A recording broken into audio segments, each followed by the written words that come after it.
Welcome, patrons. I am super late on this video, as I tend to be these days, but I promised that the next major video for me would be a revisit on the Titans, and look, there's just a lot, so I'm going to try and do a few smaller angles to the Titan lore rather than just like one big monster video, because at this stage in my life, I'm more likely to get it done this way. So let's begin with a look at the Titans through the filter we see them most often, as the broken remains from their war with Elvenon. The Fade's war in reality. The war between the Titans and the Evanuris isn't new to us. We've gotten hints of it from at least Trespasser. But what happened? In our best guess, and also describing it a bit flippantly, the spirits of the Fade got really bored and decided to steal the power from the Titans to make their flesh. The Titans didn't like this, so a war broke out between the Titans and the Elves. Which, a side note that I think is interesting, the war is only ever described as the Titans versus the Elves, not really the Dwarves. The Dwarves are obviously there, but they are described as workers. There is no evidence that the Dwarves as a people ever really fought the Elves, or at the very least, the Elves didn't see the Dwarves as people, which also isn't above them either.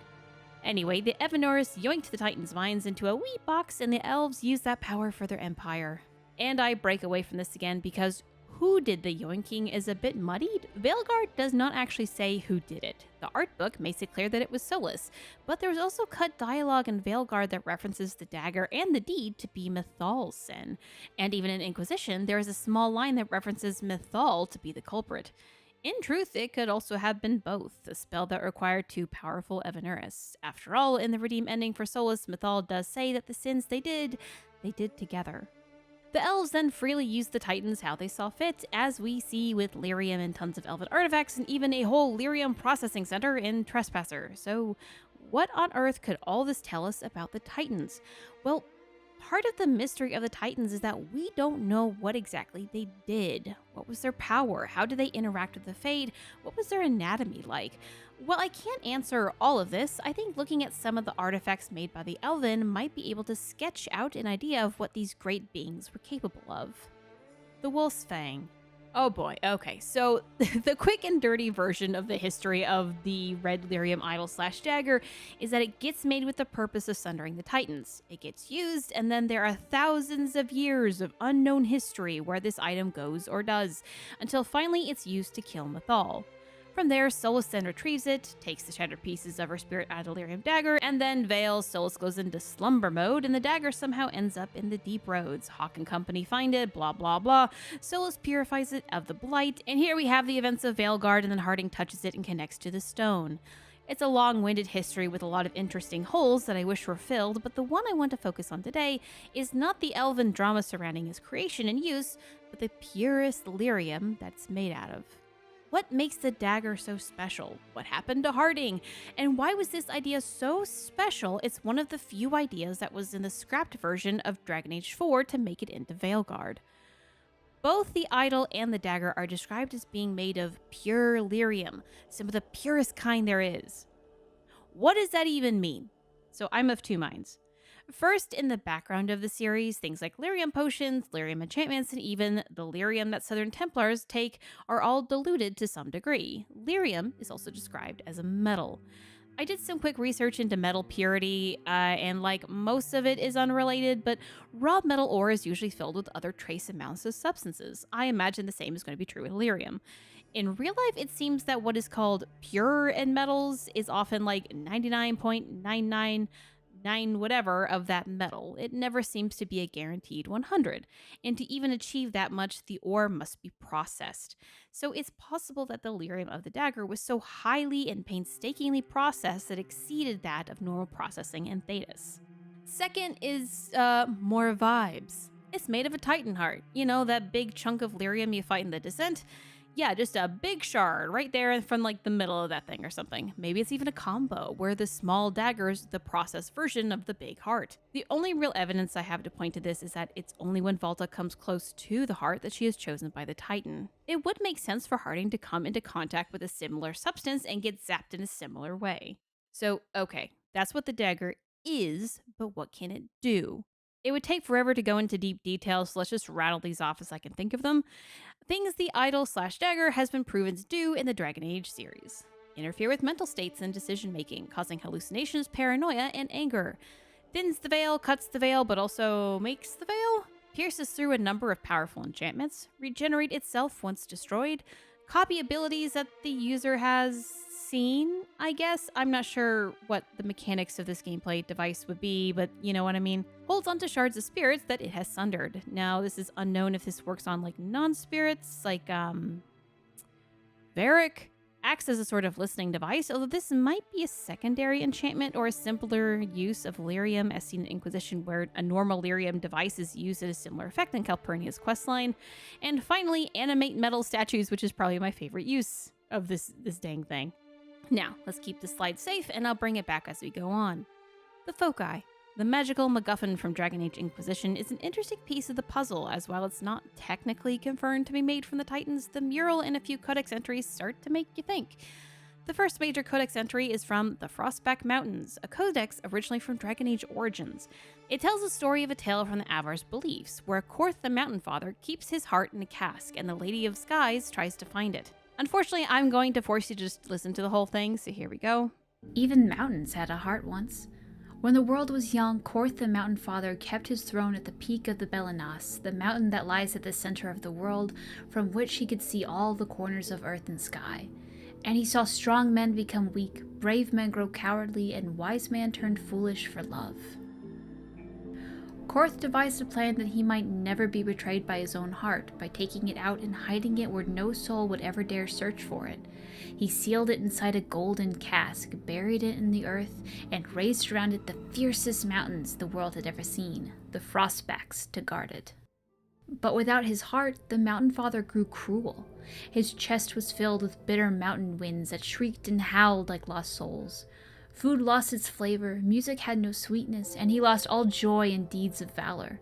He sent avalanches and earthquakes to torment the tribes of men. Gods and men rose against him, calling him a tyrant, but with no heart, Korth could not be slain. Soon, there were no heroes left, either among men or gods, who would dare challenge Korth. The Lady of the Skies sent the best of her children, the swiftest, the cleverest, the strongest flyers, to scour the mountains for the missing heart, and for a year and a day they searched.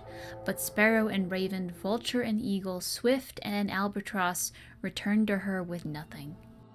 Then the ptarmigan spoke up, and offered to find the god chief's heart. The other birds laughed, for the ptarmigan is a tiny bird, too humble to soar, which spends half its time hopping along the ground. The lady would not give the little creature her blessing, for the mountains were too fierce even for eagles, but the ptarmigan set out anyway. The little bird traveled deep into the frostbacks. When she could not fly, she crawled. She hugged the ground and weathered the worst mountain winds, and so made her lonely way to the valley where the heart beat.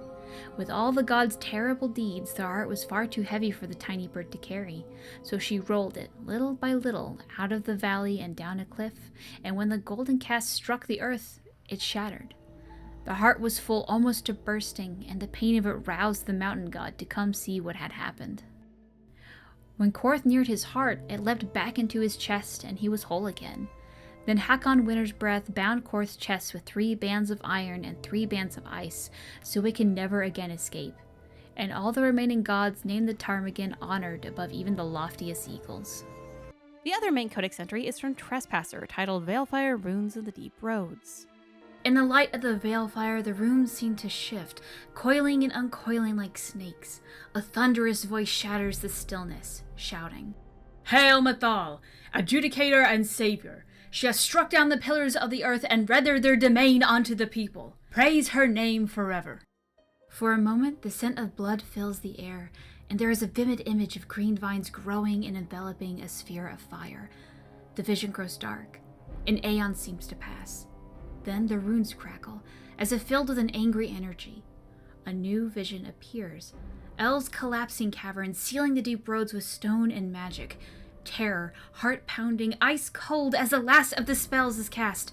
A voice whispers, "What the Evanuris in their greed could unleash would end us all.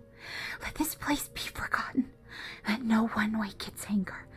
The people must rise before their false gods destroy them all." Yes, Katie, this is all well and good, but This has been common fandom knowledge for a decade. What am I getting at here?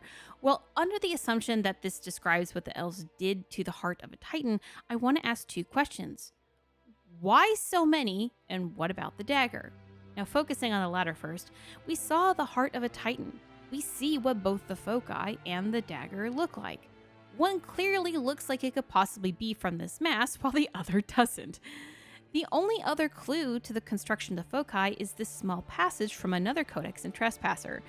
For a moment, the scent of blood fills the air. There is a vivid image of green vines growing and enveloping a sphere of fire.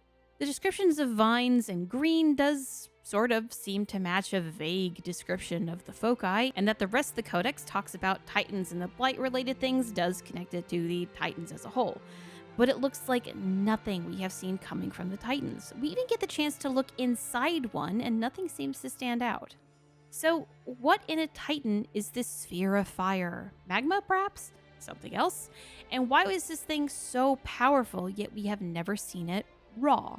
This brings me to my next question, why we only see one active in Inquisition. In Trespasser, you get this wonderful little moment where you start to notice that there are broken foci littering the Vir Dathara. They are everywhere. Absolutely everywhere. What Corypheus had wasn't some special and unique item, but something kind of common. If this was something so common, the elves used a ton of it. It's possible that we have never seen it in its raw form because it doesn't exist anymore, or even that its raw form is unrecognizable. I have no answers as to what this sphere of fire could be, perhaps a small part of Titans that is covered in magma to protect itself. The Frostback Mountain Codex described that the heart was in a cask. Perhaps what is physical of the foci is just a holder for something that is unseen.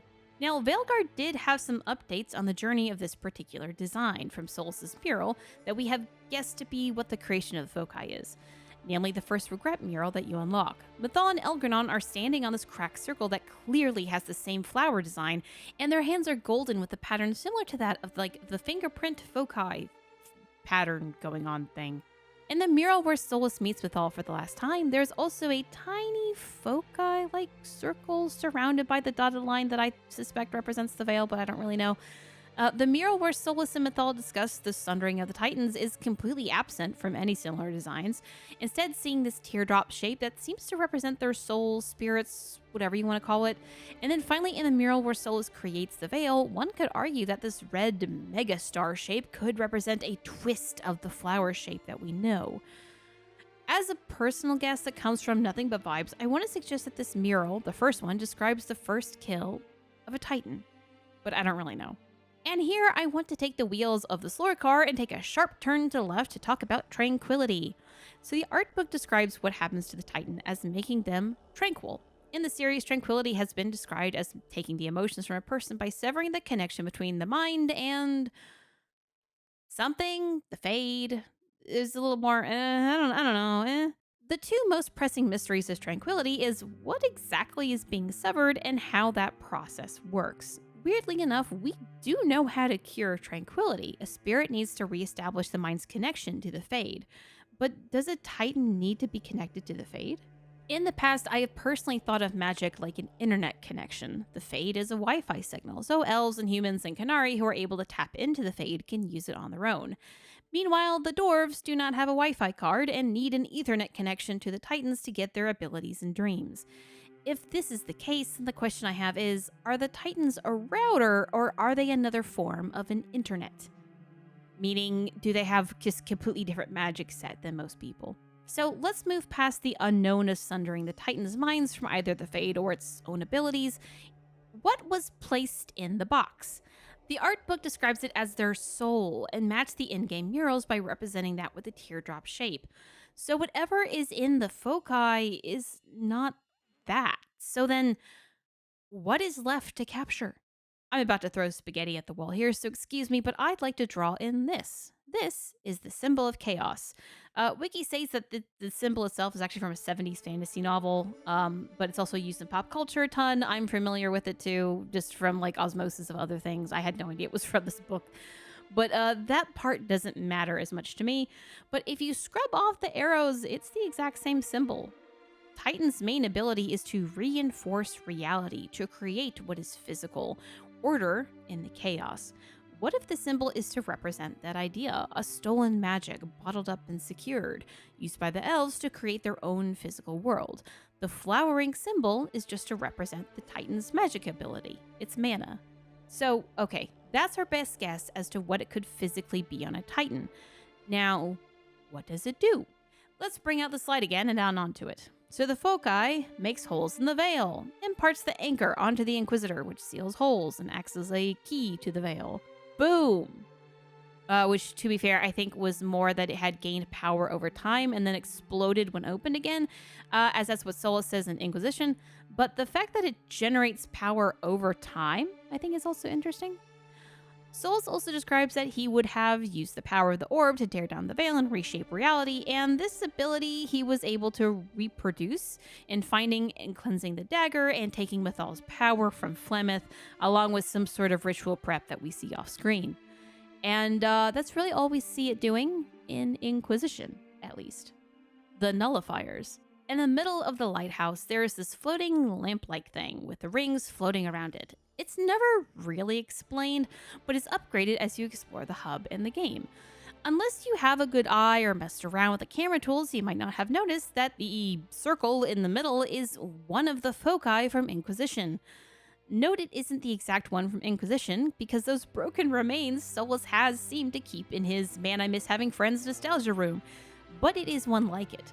Then later on, you activate one of those Inquisition Elven artifacts, it zaps the orb to become this crazy metal variant. Now, in the files, this thing, the metal variant very specifically, is called the Elven Nullifier, which I think is a huge clue as to how this works. Now, as far as I can tell, the only two places I can find this nullifier thing is in the Lighthouse and then, like, the metal variation in the ossuary. Also, the ossuary one is fucking huge. Now, in the files of Veilguard, there was a cut quest that actually made this moment of the little orb becoming the big weird metal thing more meaningful. The TLDR version was that the orb started to fail, the Evanurish were trying to break into the lighthouse, and then with the help of our team, we were able to basically change the light bulb with the weird metal version. It was supposed to be this big quest thing. Now, what does this do, and what can we add to the slide? So, I think the nullifier seems to hold back stuff. We see examples of both the Fade and water. Inside of its bubble, reality is cemented in place. I would describe it as like a sort of ward, being able to hold things in place and remember where things should be. It's kind of like saving the position of everything inside so you don't constantly have to think about it, because I imagine like if you're in the Fade and like everything is to your whim, like if you're not like constantly thinking about where something is, it just isn't there anymore. That's how I think about it.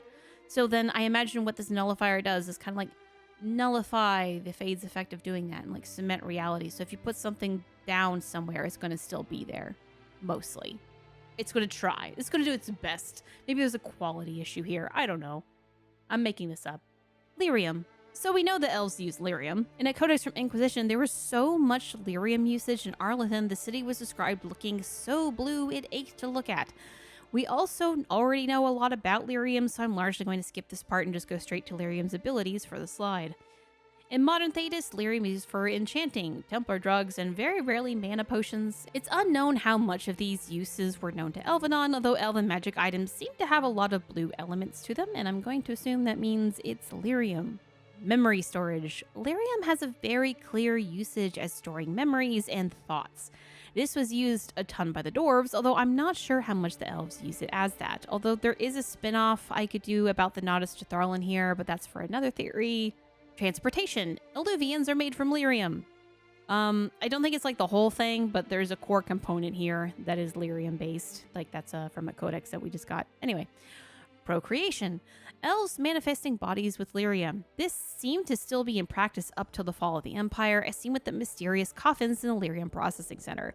At least this is my read on what this all was. That's not really confirmed, but like, what else is it? Another theory I heard is that these are supposed to be elves in Euthanera, but why would you sleep in a lyrium processing center? I don't know. So I think it's bodies or something. I don't know. That's my interpretation. It could be something different. It sings. That metal ore has a hum to it. This itself really isn't an ability. It just kind of does that. The blight. Ah, yes, our lovely new entry into Titans lore. The Blight was revealed to be the tainted dreams of the Titans. Raw anger and hatred, the souls of all the Titans stuffed into a wee little box, poked and used by the Evanuris. So, what kind of abilities can we add to the slide? Connection. So, with all of these, we do have to consider that we only see the corrupted version of these abilities. So, as all blighted creatures can sense one another and even listen to a master of some sorts within the song of the Blight, one can imagine what this would have been like for the dwarves, hearing the song of the Titan, or maybe even their ancestors. Or what what would that sound like? We know Harding has some of that, but what would that look like if it was everybody? Spread. The blight acts like a sort of virus, infecting and blighting all it touches. Now, what if, instead, this was used to pass on the connection to the Titans and dwarves from parent to child? Perhaps even used as a defense, connected elves and humans to the hive mind to make it see reason or perhaps even communicate with the collective. Creation. The blight can create physical things, from darkspawn to weird tentacles to whatever the fuck the children were. Obviously, we see this as, like, bodies being made. Back to the Titans. Okay, so let's bring back the slide. In short, there are at least 4 main parts to the Titan that are unique enough. You have whatever pure lyrium the dagger is made up of, the flowered symboled orbs, regular lyrium, and the drop-shaped souls. I also think among these abilities are themes. Here I have highlighted in red powers that I think all revolve around memory, and in green, some reality reinforcing ability type of things. I also think this list is non-exhaustive, and that some of these abilities might have even combined into some weird third thing. So like Harding and even Dagnant in Inquisition mentioned that there is some sort of hive mind with the Titans and the dwarves. Perhaps Return to the Stone was more literal, and that dwarven souls used to be sucked up into the memory of a Titan. However, this was never used by the immortal elves, that we know of, at least. And this is part where I would draw some fun conclusions, but next step in this small series is actually taking a look at the in-game assets for the Titans, but I'm going to save that for another day. For now, we're going to take this slide, slip it into our little lore folder, and I'll see you next year when I do the follow-up. That's a joke. Oh god, if it's going to be another year, I'm going to explode. So hopefully sooner than that. Hopefully. And that, dear patrons, is all that I have for uses of a dead Titan. Or an asleep one. I guess you don't really know. Thank you all for being so patient with me. I do have some fun stuff cooking in the background, so I hope that this video is a signal for more consistent uploads now that I'm moved and finally settled into a place that I'll be at for a while. Do you still have lingering questions, proof that I'm wrong, comments about your own fan theory? Feel free to, I used to say tweet me on Twitter, but I'm off Twitter now. Oh, shoot. Has it been this long that I haven't edited the script since I left Twitter? Fuck, man. Feel free to, at me at Blue Sky, I guess. That's kind of where I am now. That's it. Anyway, terrestrial.